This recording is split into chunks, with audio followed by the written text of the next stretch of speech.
And of course, with our final two superstars or legends of the night, these two illustrated what was the change in pro wrestling.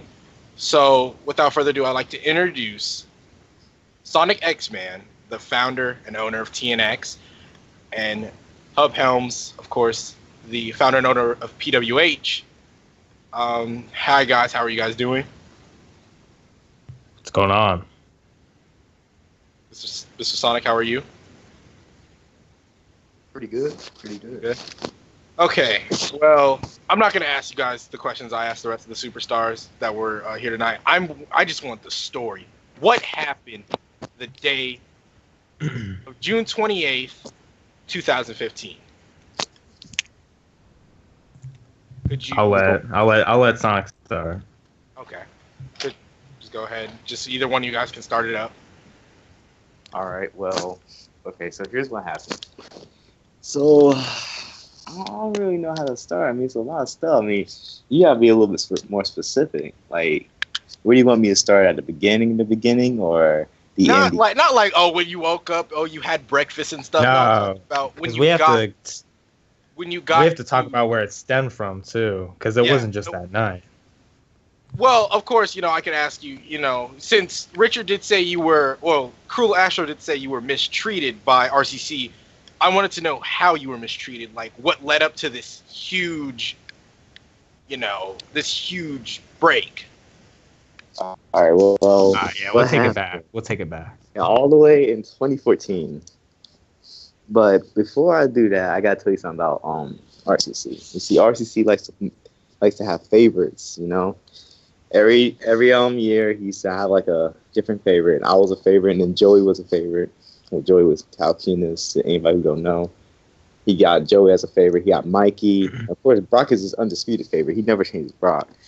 But he had Tiny Jason, some little speedy kid, Chan, Brent, whatever. So 2014, I won my first RW title. It was the first out of 3. I won 3. I won it 3 times. So I won the RW title. I was doing good. So I go on Kick. And like I tell the crew at the time, and, they downplayed it. They like RW's a fight show. It's nothing about RW. Like RW some cheeks. Like it was a terrible fed. And I was like, wow. I mean, I won a big major title. You gotta get behind me a little bit. But I still stood behind. I still showed up to every show. But guess what? Here's what happened. RW went on hiatus. Just straight hiatus, just gone. Like he just abruptly just put it on hiatus. I was champ. He didn't say anything. He didn't have any compensation or anything. Now keep in mind, this was a full server in-ring battle royal. It was no TDs. It was clean. So that means someone swing on you the right way and you out. It's over for you. I mean, somebody can just come from anywhere and like kill you, but I won. It was a amazing match, and I beat everybody in there. Okay, so fast forward a few months, RW comes out, but guess what? Every championship is vacant. My hard work, vacant. So it's the same match happened again. So he was like, all right, same match, let's go. So I won again. Second time in a row, I won. It was tough. I had to beat, I think, Ty Rules. I had to let Brock get sacrificed so I could win. It was crazy. But I won again. And when I won again, like, I started automatically being in a feud with Lil Speedy Kid and Chan. And they didn't earn anything. They didn't do anything to do it, to, like, be allowed access into the match. So I'm over here. I'm RW champion. And I cut promos, and like OPW at that time was about to die. I was on its way out. And then RCC contacted me saying, hey, yo, can you do me a huge favor? Can you bring some people from OPW? Because he knew OPW was better than RW in every way. He wanted to be as big as our OPW. So he was like, hey, yo, Sonic, can you get the people from like OPW to go to RW? I'm like, okay, I'll do that. So I tell Herm Cena, I tell Tony, and let's see, who else did I tell? I think I think Brock was losing interest in RWU, but I told Brock to go back to RWU.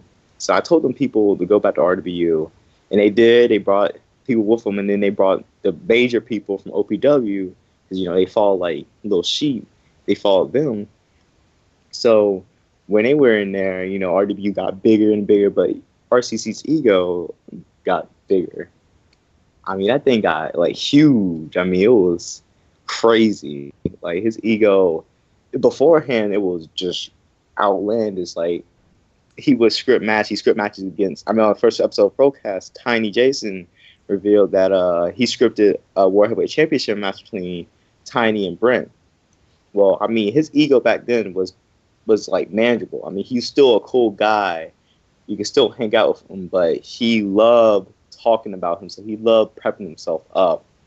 But when after that happened, his ego like skyrocketed. He thought he was the king of the world, and like he thought it was better than TNX. And me being a then young Fed owner trying to rise up, TNX was about to break that mold of not being so indie and actually being a major federation. And then RWU, I remember one time I tried to host a show on the Tuesday time slot back in 2014. I got like really angry with RCC and he backed off because like I'm one of the only people who stood up to him other than Hub and some other people, Joey. I'm the only people that really stood up to him when I knew he was doing something wrong.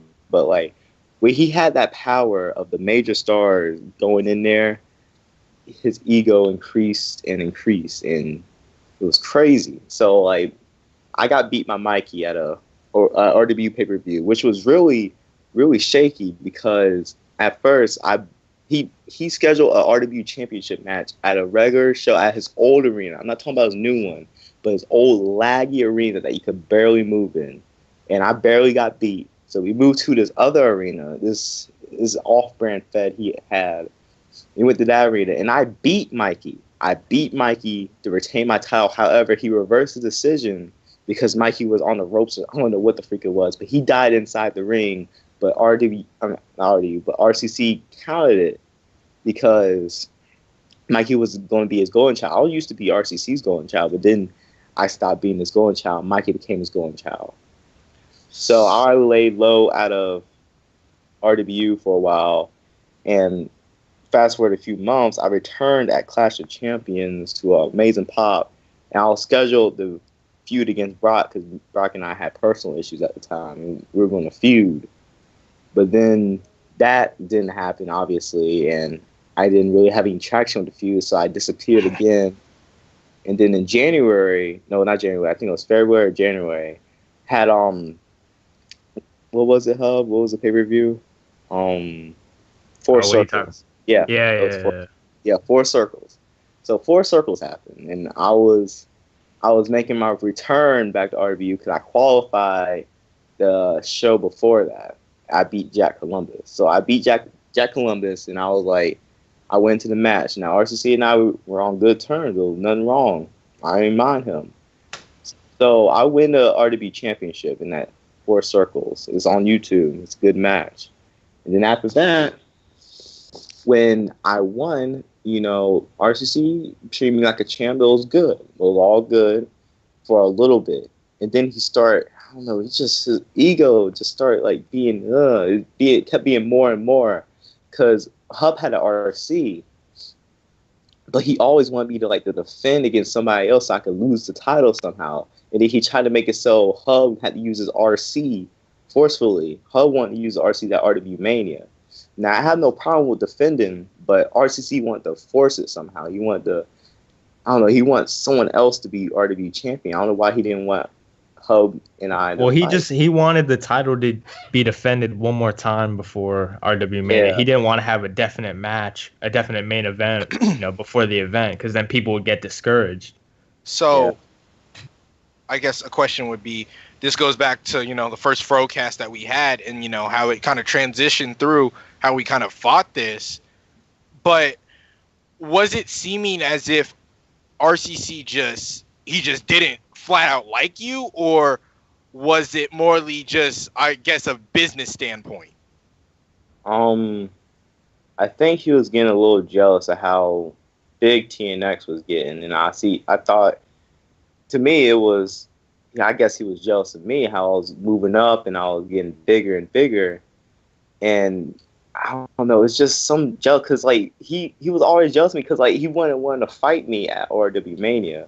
So you gotta think, I'm not his mind, I'm not his brain. I don't know what that man was thinking, but obviously he has some pent up hatred for me or something because I didn't want to fight him. He kind of kept pestering to fight me and all that stuff. All his followers was pestering me, but at that time, I don't think he hated me. Not at that time. He may have low key disliked me because I can voice my opinion and I don't care. But I showed up to every RW show. I was champ. I acted like a champion. And you can't say that about a lot of children these days because they don't even show up to the Fed when they're major champ. But yeah, that answers your question. Hope. Yeah, that was a great answer.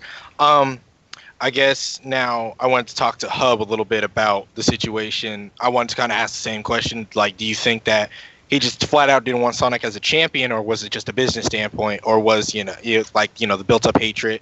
Did any of that, I know a lot of that probably contributed to the decision at RW Mania that you guys made, but would you guys, if you would have been treated a little better, Sonic, do you think you kind of would have been more iffy on what you did?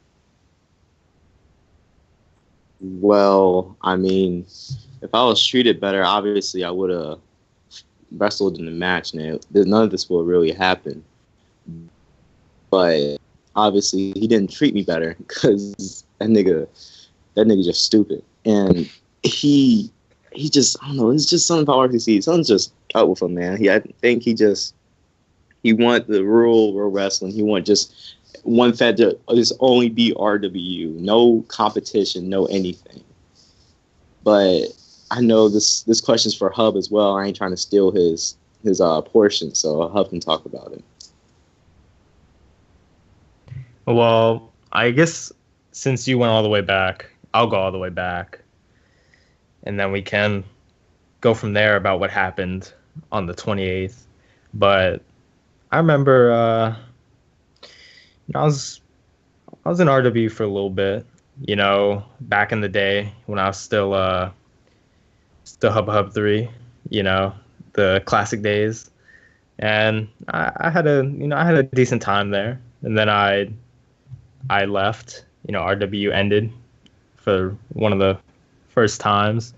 Then it came back, and I remember RCC got in contact with me, and he said he wanted me to come back for a pay-per-view, and I came back. It was the one where I won the title. I don't remember which one it was. I think it was the one before Clash of Titans, something, I don't know. And it was I think the main event was Cena, Mikey, and Bill, and Cena couldn't make it. So when I got there, he told me, if Cena doesn't come, then I'm going to put you in the main event. I said, oh, I mean, okay, shit. I'm not going to say no to that.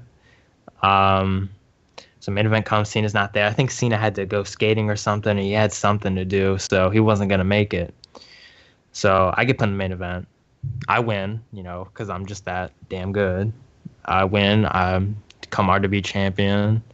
I mean, I had a good run as champion. Yeah, I was treated well. I was treated with respect, and I can admire that. I did the same thing Sonic did. I fought like a champion. I entertained when I was champion. I consider myself one of the best RW champions, if not the best, in the run that I had.